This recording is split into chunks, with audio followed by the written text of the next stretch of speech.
Hey guys, welcome back to the channel. This is Chris with C&M Aquatics, and today we are doing a little bit of a different type of video here.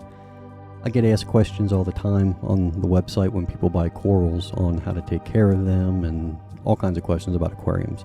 So I thought today I'm going to do top 10 mistakes that beginners make. So before we get started, everybody say hi to Andy. Little shout out, this is our first customer on the website and one of the first subscribers on the YouTube channel, so thanks Andy. So jumping right into it. Number one, rushing things too quickly. This is a big one for beginners because you're eager to get started and get going, I know that, but one of the first things is not letting the aquarium cycle properly. It's got to go through a nitrogen cycle, and if you don't let that finish, if you add livestock, fish, or corals, you're probably going to end up killing them depending on what they are. It's very important to let the aquarium cycle before adding anything into the aquarium. And this kind of goes along with that, is adding too many fish or corals at the same time and overloading the system. You don't want to do that. There's a saying in this hobby, nothing good in this hobby happens fast. And that is very true. So, number two mistake beginners make is using tap water. Don't ever use tap water for top-off water or water changes. And there's a lot of reasons for that. Tap water has a lot of minerals and a lot of silicates in it that are very bad for the inhabitants of your aquarium. So, you can buy pre-mixed salt water from your fish store, or the more cost-effective way is to buy an RODI unit and set it up and make your own RODI water to mix with your salt mix. And you can pick up an RODI unit like one of these here in this clip for $100. You can get a decent one for 100 to 150 bucks, and I think it's a big tip that's worth every penny. So number three, not researching tank inhabitants. And this is a big one. This can go for anybody. You always want to research whether it's a fish or a coral, whatever it is, before you put it in your system. And there's a lot of reasons for that. And just because something says it's reef safe, or someone says it's reef safe, it doesn't mean that it will cooperate with other things in your system. So be wary of fish stores too. Make sure you find a good one, because I know for a fact that there are fish stores out there that just want to sell you things. They don't care if it makes it in your system, if it's compatible or not. So it is very important to do your own research on whatever you're putting in there. And don't just take someone else's word for it. Like, look it up, do your research, and make sure that it works in your system. Because every single aquarium is different with different species and inhabitants. And a little example here on this guy, that rose bubble tip anemone was stinging that chalice coral. He walked down there and got him, and I keep an eye on it, and I know that. So just do your research.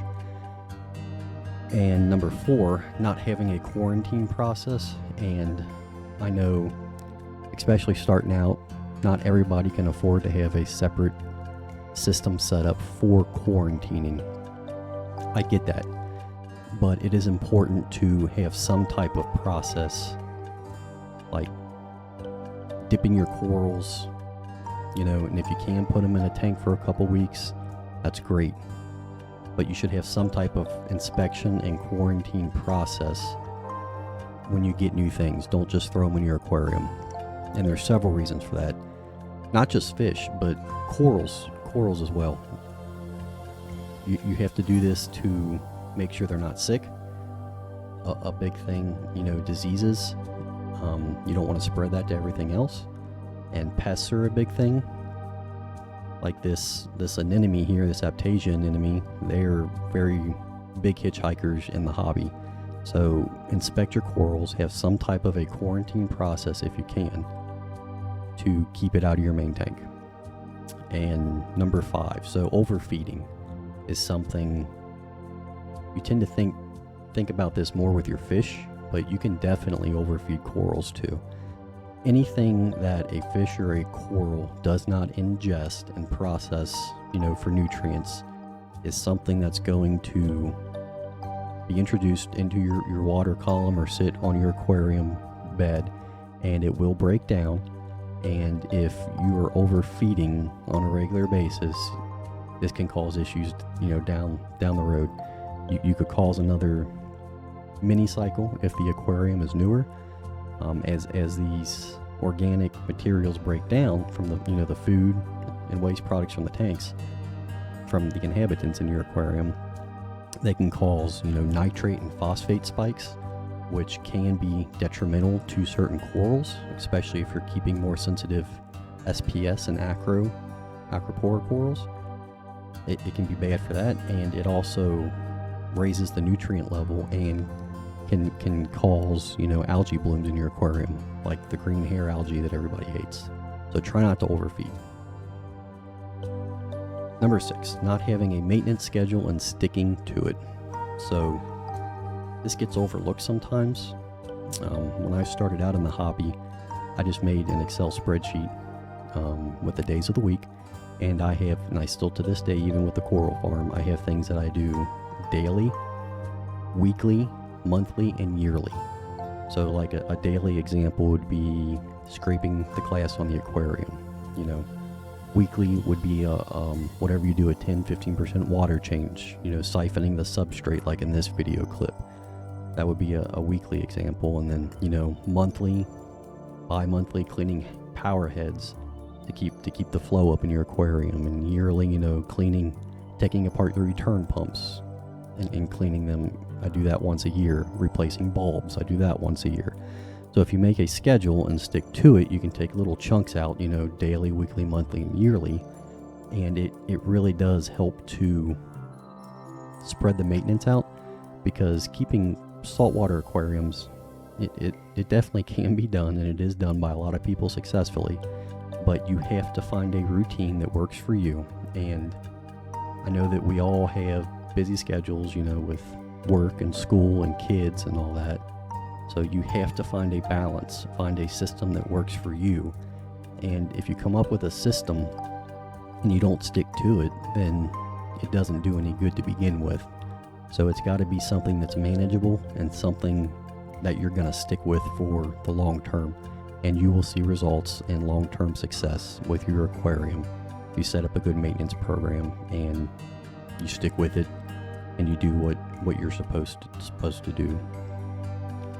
So that's something that a lot of people kind of don't think about, but you could even put in, feeding and your daily supplements and weekly supplements into that. So if you can figure it out, it does help. Choosing an aquarium that's too small.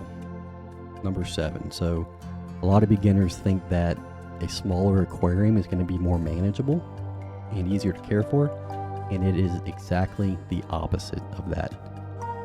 The less water volume that you have in a system, the more unstable or the harder it is to keep that system stable.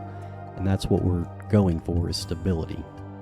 So the more water volume, the more stable the system will be. You're not going to get the huge alkalinity swings as easily. It can still happen, but they're going to fluctuate a lot more in a system that has less water volume. So smaller is not always better. I would recommend fitting the biggest aquarium in your space that you can when you're starting out. Using salt water for top-offs, number 8. This is a no-no. And this might be self-explanatory for a lot of you guys. You've been in the hobby a while, but for beginners, as water evaporates from your aquarium, the salt that's in there does not evaporate. It gets left behind. So if you're topping off with salt water all the time, then you're going to raise the salinity of your aquarium up, and that's bad. It's bad for corals and fish over time. You can kill things if it gets too out of whack. So you want to use fresh RODI water for top off, and I would highly recommend getting some type of an auto top off system. I have them on all my systems, and it saves me a lot of time and maintenance. It keeps the water level constant and the salinity level constant in your aquarium and keeps it from fluctuating. So between 60 and 100, 110 bucks, you can get some type of top-off system, and it's worth it, I think. Not testing regularly, number 9. And this is a good one for beginners and advanced aquarists. Maybe you've just gotten lazy, I don't know. But it is important to test, and the things I test for every week, I test temperature, salinity, calcium, magnesium, and I test my nitrates and phosphates every week as well. Especially alkalinity if you are keeping SPS. That is big. You don't want fluctuations. You want it as stable as possible. So if you don't test your aquarium, how do you have any idea what's going on in the system? You don't. And that goes into supplements. If you're going to take anything away from this video, don't ever add supplements you're not testing for. Okay, this one. Lighting, flow, and chemistry. And this is the so-called Holy Trinity, within the reef keeping community. There are books written on lighting, flow, and chemistry, just those subjects alone. There's a lot of material that goes into it. And even before you get your first aquarium, I would recommend study lighting, flow, and chemistry and how it correlates to aquariums. Because the more you know ahead of time, the more prepared you're going to be, and you're going to be able to fix a lot of issues right off the bat if you know more about it. And the interesting thing with lighting, flow, and chemistry, not just fish, once again, but corals, different species of corals require different lighting, flow, and chemistry parameters, species to species. So you have to know what those ranges are, how to keep them in that range, and how to keep them stable to keep these animals healthy and thriving. It's a lot to learn, but I enjoy it and I enjoy learning about it. But for example, a mushroom and an acropora or a Duncan, LPS versus soft, they like different flow rates, lights, and chemistry. So do your research, and hopefully it will save you some trial and error by being prepared. It would have saved me a lot of time and headache and money over the years. When I was a beginner, I didn't do that, and I wish I would have. So there's a lot of material out there, on the internet and books now. You can get a lot of information from that, and just make sure that you're prepared before you jump into this. So I hope those help somebody out. If you have any questions or comments, please leave them below, and I will try to help you out if I can. If you guys like these videos, please remember to subscribe, hit the notification bell. We have new videos coming out all the time. And give me ideas on topics that you'd like to see. Thanks a lot, guys. Until next time.